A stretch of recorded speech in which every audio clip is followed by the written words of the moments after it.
काली देवी के दर्शन करने के बाद हम निकल पड़े अपने सफ़र की तरफ। अभी तक सब ठीक था। प्रॉब्लम जो हो रही थी वो सुबह से बारिश की हो रही थी और बद्रीनाथ अभी दूर है। बद्रीनाथ को लेकर मान्यता यह है कि यह मंदिर सतयुग में ही बना था और बद्रीनाथ को विशालपुरी और विष्णु धाम के नाम से भी जाना जाता है। बद्रीनाथ मंदिर गढ़वाल हिमालय में अलकनंदा नदी के किनारे और नर नारायण पर्वत के बीच में है। वैसे तो आप सबको पता ही होगा कि बद्रीनाथ उत्तराखंड के 4 धामों में से एक धाम माना जाता है और जो हमारे शास्त्रों के हिसाब से जो 4 धाम है उसमें भी बद्रीनाथ की मान्यता है। और ये जो बद्रीनाथ धाम है, जो ये 4 धाम है, ये सिर्फ 6 महीने के लिए ही लोगों के लिए खुलते हैं। और जो ये 6 महीने होते हैं वो अप्रैल से नवंबर के बीच में होते हैं। और जो सबसे सही मौसम होता है यहाँ पे आने के लिए तो वो होता है अप्रैल से लेके जून के बीच का, क्योंकि इस समय मौसम सही रहता है।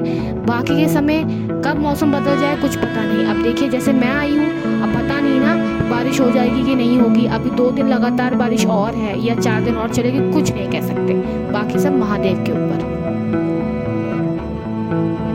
कहते हैं ना कि अगर आप किसी तीर्थ स्थल पे जा रहे हो और भगवान आपकी परीक्षा ना ले तो ऐसा हो ही नहीं सकता। तो पिक्चर अभी बाकी है मेरे दोस्तों। लगातार बारिश होने की वजह से जैसा कि मैंने रास्ता सोचा था, रास्ता उससे भी ज़्यादा खतरनाक था। मतलब एक बार देख लो, जब तक वो रास्ता क्रॉस न करो तब तक वहाँ से नज़र नहीं हट रही थी। और यहाँ से शुरू होता है हमारा असली सफ़र। मतलब जो रास्ते में जो हमें अड़चने आने वाली थी वो अब यहाँ से शुरू होती है।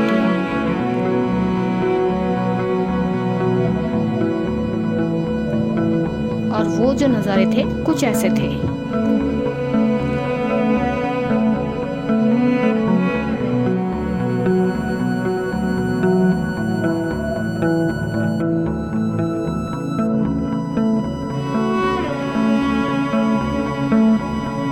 क्यों आ गया ना स्वाद? मुझे तो बहुत आया था यार। आप लोगों को भी आया होगा बहुत स्वाद। हाँ वैसे एक बात और बता दूं, पहाड़ों में भी ट्रैफिक होता है। हाँ, शहरों की तरह दिल्ली की तरह नहीं, बहुत डिफरेंट तरीके से ट्रैफिक होता है। वहाँ पे अगर एक साइड से लाइन लगी है तो बहुत लंबी लाइन लगी है, लोग बहुत बहुत देर तक वेट करते हैं। अब जनरली सी बात है, अगर बारिश हो रही है तो लैंडस्लाइडिंग भी होगी, रास्ते भी खराब होंगे। तो जगह ज़्यादा बड़ी नहीं होती है, कहीं कहीं रोड ओनली 1 वे के बिहाफ पे होती है कि एक तरफ से जब पर्सन निकलेगा, गाड़ी निकलेगी, तब दूसरी साइड की गाड़ी निकलेगी। तो वहाँ पे भी ट्रैफिक होता है। सुबह से लेकर शाम हो चुकी थी। रास्ते बदले, नज़ारे बदले, घर बदले, खेत भी बदले। कहीं कहीं सुंदर सुंदर पहाड़ देखने को मिले तो पहाड़,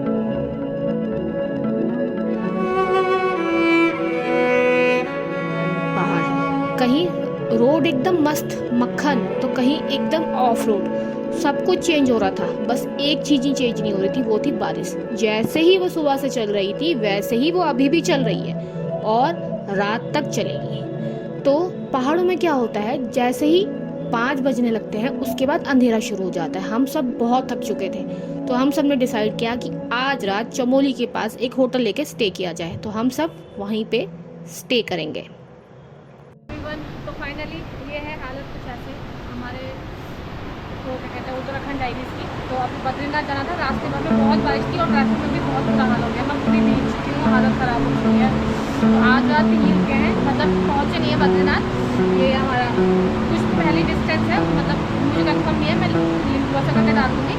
तो इसलिए मैं स्टे कर रही हूँ आज, बाद ही देखा जाएगा बाद में है, जैसा भी प्रोसेस होता है आपको बाय।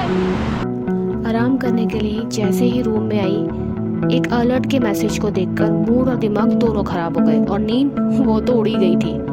24 घंटे के लिए रेड अलर्ट, बद्रीनाथ जाने वाले रास्ते बंद, जो जहाँ है वो वहीं रुके।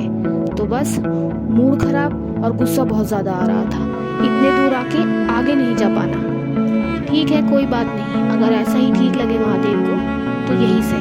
ज़्यादा से ज़्यादा क्या होगा, घर वालों को बोलना होगा कि नहीं हो पाए बद्रीनाथ के दर्शन, आधे रास्ते से ही वापस आ गए। बात तो वही हुई ना, मन के लड्डू फीके क्यों, और फीके ही है तो थोड़े क्यों। बस ठीक है, कल सुबह हम दिल्ली वापस।